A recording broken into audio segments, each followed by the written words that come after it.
Feng Guang tersenyum dan berkata, "Oh, kalau begitu aku hanya perlu memukulmu berkali-kali sampai kau jatuh." Feng Guang melesat ke arah Zhou Ying dan memukulnya dengan ganas. Xiao Yuan yang melihat hal ini menggelengkan kepalanya. Kedua orang murid elit yang merupakan teman Hong Feng melihat reaksi Xiao Yuan dan sangat penasaran. "Saudara Xiao, apakah Zhou Ying akan menang?" tanya mereka dengan penasaran. Xiao Yuan menggelengkan kepalanya dan berkata, sejak dia meremehkan lawannya maka itu akan menjadi kekalahannya. Di permukaan dia memang mendominasi jalannya pertarungan tapi hasil akhirnya adalah Zhou Ying bermain di telapak tangan Feng Guang. Zhou Ying itu kuat dan aku tahu kalau kau tidak menyukainya. Apa alasan kau mengatakan kalau dia akan kalah? Ling San berkata dengan kesal. Sepertinya kau salah paham. Tidak ada kebencian apapun antara aku dan dia, kenapa aku harus membencinya? Aku hanya mengatakan fakta bahwa Zhou Ying bukanlah lawannya, jangan terlalu anggap serius perkataanku dan tonton saja sampai akhir. Xiao Yuan berkata dengan santai. Feng Guang tersenyum dengan tenang dan dengan santai menghindari serangan Zhou Ying, walaupun dia tertekan wajahnya menunjukkan kepercayaan diri dalam kemenangan. Zhou Ying merasakan sesuatu yang aneh dan tubuhnya perlahan jatuh berlutut di tanah. Tubuhnya berubah menjadi pucat dan tidak mampu menggunakan sumber ki miliknya. Ada apa? Apakah kau sudah lelah dan ingin menyerah? Feng Guang tersenyum dengan jijik. Semua orang yang melihat hal ini sangat terkejut, sejak kapan Feng Guang dapat menyerang Zhou Ying, bukankah serangannya hanya memberikan luka kecil? Apa yang kau lakukan? Kenapa aku tidak bisa menggunakan sumber ki milikku? Zhou Ying berteriak dengan marah. Bodoh. Sejak awal kau hanya bermain di telapak tanganku, aku hanya mampu menggunakan satu tangan tetapi bukan berarti kekuatan tempurku akan menurun. Tangan kanan Feng Guang diangkat dan cairan hijau keluar dari sarung tangannya. Melihat hal ini wajah semua orang menjadi pucat dan terkejut. Pukulan Feng Guang memang tidak terlalu berbahaya dan memberikan sedikit luka kecil untuk Zhou Ying, tetapi di balik pukulan itu tersembunyi racun yang diam-diam mengikis tubuh Zhou Ying. Pengecut! Teriak semua orang dengan keras dan menyebut Feng Guang pengecut. Hahaha! Xiao Yuan, apakah menurutmu caraku ini pengecut? Teriak Feng Guang dan melihat ke arah Xiao Yuan. Xiao Yuan menggelengkan kepalanya dan berkata, pertarungan bukan hanya soal kekuatan. Strategi dan suasana hati juga dibutuhkan.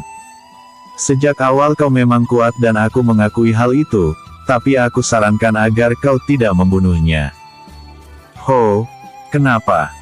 Apakah kau berniat mengorbankan satu tanganmu lagi? Feng Guang menatap ke arah Xiao Yuan dengan marah. Tidak ada. Tapi dia dibutuhkan untuk mengangkat masa depan seseorang, jika dia mati maka semua usahanya akan sia-sia. Setidaknya ini adalah pertolongan terakhir yang aku berikan, tapi jika kau membunuhnya maka kau harus bersiap. Sekarang mungkin tanganmu yang patah, tapi setelah ini selesai aku akan mematahkan lehermu. Xiao Yuan berkata dengan santai. Apakah kau memiliki kemampuan untuk itu? Dan King menyela pembicaraan mereka. Mata mereka berdua bertemu dan terdapat niat bertarung yang kuat. Semua orang yang menyaksikan ini sedikit bersemangat. Jika kedua orang ini bertemu maka pertarungan seperti apa yang akan terjadi? Hahaha. Baiklah, aku tidak akan membunuhnya dan mengikuti keinginanmu tapi... Feng Guang menginjak kaki Zhou Ying dan mematahkannya. Teriakan kesakitan terdengar sangat keras dan hal ini sangat menyedihkan. Selama kompetisi ini dimulai tidak sedikit orang yang mati, tapi penyiksaan ini terbilang sangat kejam dan menghancurkan harga diri Zhou Ying. Hehehe. Jangan salahkan aku. Karena dia ingin kau hidup maka kau akan hidup. Tetapi hidupmu itu harus dibayar dengan penderitaan. Kau sudah berani menghinaku dan aku juga akan membuatmu merasakan hal yang sama. Feng Guang menarik rambut dari Zhou Ying dan membuangnya keluar arena. Pertarungan ini dimenangkan oleh Feng Guang dan akan diteruskan ke pertarungan selanjutnya. Waktu berlalu begitu cepat dan beberapa pertarungan tidak membuat Xiao Yuan mundur. Dia berhasil menang dengan mudah dan tidak terlalu kesulitan. Dalam dua pertarungan terakhir Ling San kalah dalam pertarungan dan kedua murid elit juga gugur, bahkan salah satu dari mereka mati. Saat ini hanya 10 orang yang berada di pulau. Xiao Yuan dan Lei Yunting masih tetap tak terkalahkan. Feng Guang juga sudah kalah dalam pertarungan. Dia tidak sengaja bertemu dengan jenius Sekte Pagoda Harta Bu Feng. Karena itulah dia menyerah karena tidak mampu mengalahkannya, tapi ini jauh lebih baik daripada dia harus bertemu dengan Xiao Yuan. Sebuah jiwa muncul kembali di tengah arena dan berkata, "Selamat untuk kalian yang berhasil masuk ke 10 besar, kalian akan menerima hadiah kecil yaitu cahaya dewa. Gunakan cahaya itu untuk meningkatkan kekuatan kalian dan menyembuhkan luka." Sebuah arai muncul di atas mereka dan cahaya pelangi mulai menyembur keluar. Perlahan cahaya itu masuk ke dalam tubuh mereka dan arai di atas kepala mereka mulai menghilang. Mereka semua merasakan kekuatan yang luar biasa dari cahaya pelangi ini dan satu persatu mereka melakukan terobosan satu lapisan. Sekarang hanya Xiao Yuan satu-satunya yang berada di tingkat bumi dan sisanya berada di tingkat langit lapisan pertama. Han San, Ziyun dan Lei Yunting menerobos ke tingkat langit lapisan kedua. Bu Feng dan Dan King sekarang berada di tingkat langit lapisan ketiga, sedangkan 4 orang sisanya sudah menerobos ke tingkat langit lapisan pertama. Semua orang yang melihat hal ini merasa sangat iri. Jika mereka tahu hal ini akan terjadi maka mereka akan berusaha lebih keras untuk masuk 10 besar. Xiao Yuan masih duduk dengan tenang dan belum melakukan terobosan. Di dalam laut kesadarannya akar spiritual mengikat erat cahaya dewa dan menahannya untuk tidak menyebar. Cahaya dewa ini dapat meningkatkan apapun dan Xiao Yuan sedikit bersemangat karena jumlahnya cukup banyak. Sayang sekali jika menggunakan cahaya dewa untuk melakukan terobosan, kalau begitu aku akan menggunakan untuk yang lainnya. Xiao Yuan memiliki pemikirannya sendiri dan membuat beberapa pengaturan. Sebagai seorang kultivator Xiao Yuan sudah melihat kelemahan yang ada di dalam dirinya. Kekuatan fisiknya dapat dilatih dengan teknik kaisar perang, sedangkan kultivasinya masih bisa dikejar dengan latihan yang giat. Kekurangan terbesar adalah ki miliknya dan kekuatan jiwa miliknya. Mungkin saat ini Xiao Yuan sudah membentuk laut kesadarannya akan tetapi pelatihan kekuatan jiwa jauh lebih sulit dan metodenya sangat rumit tidak seperti kekuatan fisik.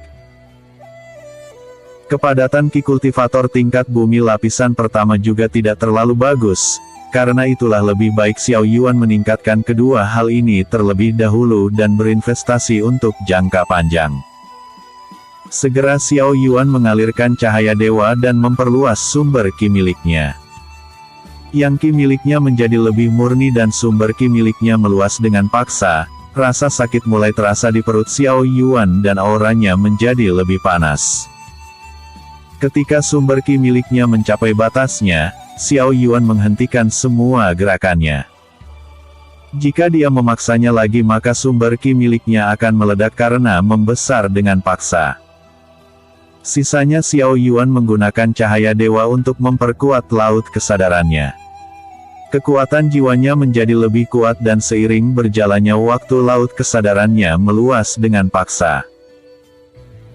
Kekuatan atributnya kembali diperkuat dan pedang Dewa Petir mulai bergetar, aliran petir emas mulai menyatu dengan pedang Dewa Petir di dalam laut kesadarannya dan menciptakan gelombang kekuatan jiwa yang kuat. Laut kesadaran Xiao Yuan mulai mengalami perubahan besar, bukan hanya semakin luas dan kokoh. Langit dipenuhi dengan aliran petir emas yang menakutkan seperti badai, cahaya dewa ini membantunya sampai ke tingkat laut kesadaran yang hebat. Sekarang dirinya tidak tahu seberapa jauh kekuatan jiwanya dan mungkin nanti dia akan mencoba beberapa hal. Selama kekuatan jiwanya cukup kuat maka menerobos tingkat yang lebih tinggi bukanlah hal yang sulit. Xiao Yuan hanya perlu meningkatkan jumlah latihannya dan mendapatkan sumber daya untuk dirinya sendiri. Kekuatan tempurnya sudah lebih jauh di atas tingkatnya dan Xiao Yuan memiliki kepercayaan diri untuk bersaing dengan tingkat langit dan masih memiliki sisa cahaya dewa yang terikat dengan akar spiritual. Avatar jiwa Xiao Yuan melayang di dalam laut kesadarannya. Aku akan menggunakan sisa cahaya dewa untuk nanti. Lagi pula melawan mereka yang berada di tingkat langit bukanlah sesuatu yang mudah. Xiao Yuan perlahan membuka matanya dan semua pandangan tertuju ke arahnya.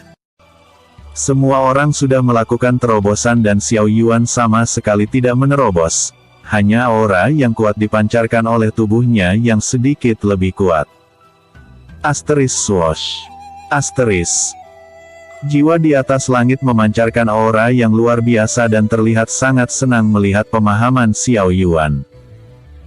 Cahaya dewa ini dapat meningkatkan apapun, tetapi semuanya sia-sia jika hanya digunakan untuk menerobos. Hanya Xiao Yuan saja yang lebih mementingkan fondasi kekuatannya dan meningkatkan hal yang jauh lebih penting. Jiwa itu berpikir kalau Xiao Yuan memiliki potensi untuk menjadi kultivator yang hebat.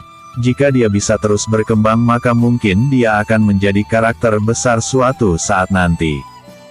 Baiklah. Karena kalian sudah selesai menyerap cahaya dewa maka kita akan melanjutkan pertarungannya. Pecahan jiwa itu menjentikkan jarinya dan dua orang dikirim masuk ke dalam. Orang pertama yang bertarung adalah Ziyun yang berasal dari sekte Buddhis dan murid sekte Pagoda Harta Niban. Tanpa banyak bicara Ziyun membentuk segel di tangannya dan air yang kuat muncul membentuk puluhan tombak. Niban mengeluarkan pedangnya dan tidak takut untuk melawan Ziyun. Segera Ziyun melambaikan tangannya dan tombak air melesat ke arah Niban. Niban merasakan kekuatan yang mengerikan dan menuangkan ki ke dalam pedangnya. Niban mengayunkan pedang di tangannya dan menghancurkan setiap tombak air yang bergerak ke arahnya. Orang sekte Pagoda Harta memang kuat. Gadis ini sangat mengaguminya, tapi maaf saja perbedaan kita terlalu jauh dan aku akan mengakhiri dengan cepat. Ziyun membentuk segel di tangannya dan puluhan tombak itu meledak di depan Niban. Niban sama sekali tidak bisa bergerak dan air mulai berkumpul dalam jumlah yang besar. Niban terkurung di dalam gelembung air dan setelah beberapa waktu dia pingsan. Ziyun tidak memiliki niat untuk membunuhnya dan hanya membuatnya tidak sadarkan diri. Mata semua orang tertuju kepada Ziyun dengan penuh kekaguman. Selain cantik dan kuat Ziyun merupakan orang yang penuh dengan belas kasih. Xiao Yuan dan yang lainnya sama sekali tidak peduli dengan hal ini. Saat ini yang mereka incar adalah nomor satu dan memahami kekuatan lawannya adalah hal yang paling utama. Episode sebelumnya. Bab 38-10 besar. Episode berikutnya. Bab 40 bertemu.